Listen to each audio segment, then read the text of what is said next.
I'm Laurie Sterling. I'm a business analyst and operational efficiency expert. And today I'm speaking about 5 ways that you can scale your business even when you are the talent of the business. So I'm talking about people who I've worked for or like illustrators or designers and endodontists and people who might have 20, 30 years of experience under their belt and still want to grow and expand their business, but they are the talent of their business, then this video is for you. One of the ways which I hear quite a lot when people say, I just wish I could hire another me, someone who has the experience that I've had, can do what I do to the experience and skill set that I have, and just be able to increase my capacity by doubling the workload that I have hiring another me. The problem with that is that it's an expensive option usually, and no one's going to have the exact experience as you, as well as there might even be a personality clash between the way that you work with someone. Though the idea is still valid. When you can hire somebody who has the same skill set as you can grow your business to become an agency model or even franchise model.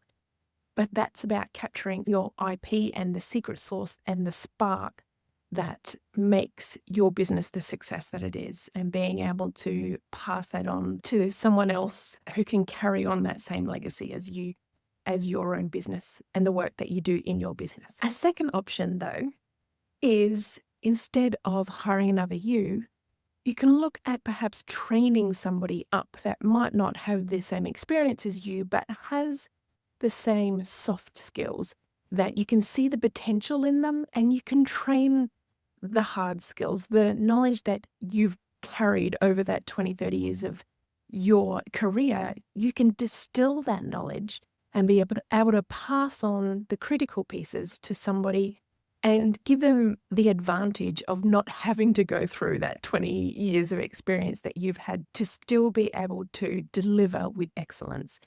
And that can come by training somebody either existing already within your business or maybe looking out in other industries that can cross over and have the same soft skills that they need to work with you, but you can bring them into a new industry and they bring a new perspective as well, a fresh perspective to your industry. So it's worth exploring that way. And again, that can lead into agency models and franchising models as well. Third way to look at scaling your business is, as a business owner, you wear multiple hats and doing multiple different jobs. You might find yourself having to be the firefighter of your business. But if you can start to take off some of those hats and share them with other people, it doesn't have to be full-time employees. You can have freelancers or part-time or contractors come in and take those jobs off your plate.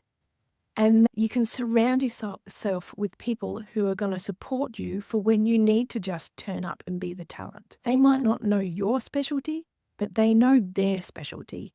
And if you can be supported by people who know their stuff and you don't have to worry about what they're working on because they are great at their roles, then it gives you the space to be able to turn up and be you. Keep in mind, we also want you to have the space to work on your business, not in it. So you're still needed to be the visionary for the business and telling your team the direction that you want to go, but you can have that team supporting you and they can learn to fight the fires that you normally fight and be able to anticipate cracks instead of breaks that can happen in processes and systems inside your business.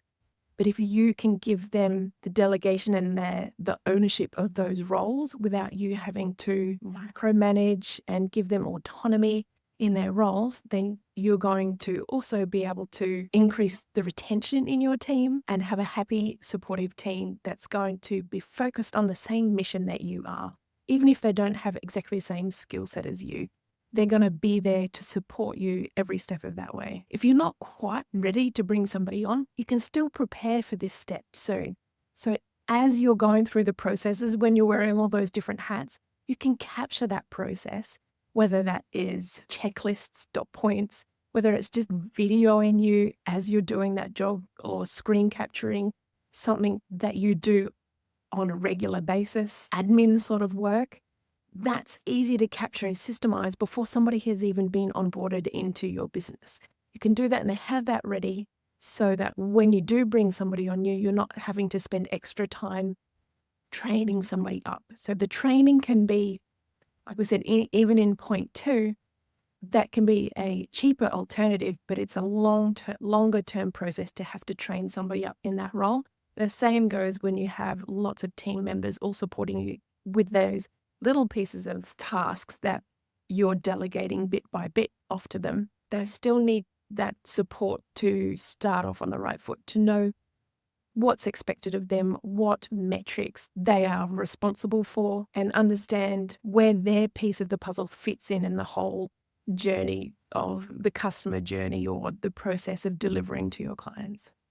Another method of expanding and scaling up your business is to look past the one-on-one option. You might have a signature one-on-one offer, but if you can actually deliver one-to-many, or maybe not deliver one-to-many, but if you can sell one-to-many. So for example, delivering one-to-many might be a course where even if you still want that one-to-one touch point with your clients and face-to-face, you can do it in small groups or medium-sized groups that are live with you in a cohort. And again, that can be replicated in the sales process as well. You can have sales calls or workshops where people come in at once, multiple people come into a call, and it doesn't have to be individual sales calls. That happens every time. And you can be able to explain your processes and the value of your business and give them some value just for coming along for that sales call, but also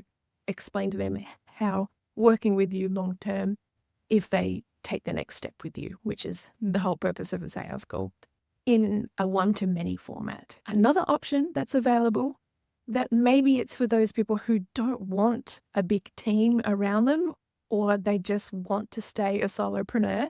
There's another option in that you can raise your profile and become the best in your industry, increase the demand for your services. And in that case, you can also raise your prices, and you don't have to worry about always chasing new clients because of the profile that you've raised. Then you'll get lots of referrals coming from others chasing you rather than you having to chase them. That's an ideal scenario for a single solo entrepreneur in that sort of talented circumstance too. Or the bonus 6th way is a bit of a combination of all. Maybe you have some services that could be delivered one-to-many, and you have some services that are a specialty, sort of done for you service, done as an agency, or you could have a membership that comes after the signature product. There's so many options and ways and combinations of all of these methodologies and ways to scale, and probably some we haven't even addressed yet either. So if you're feeling like you are maxed out, no more hours to give, there could be another solution. Thanks for listening. I hope you have a productive day.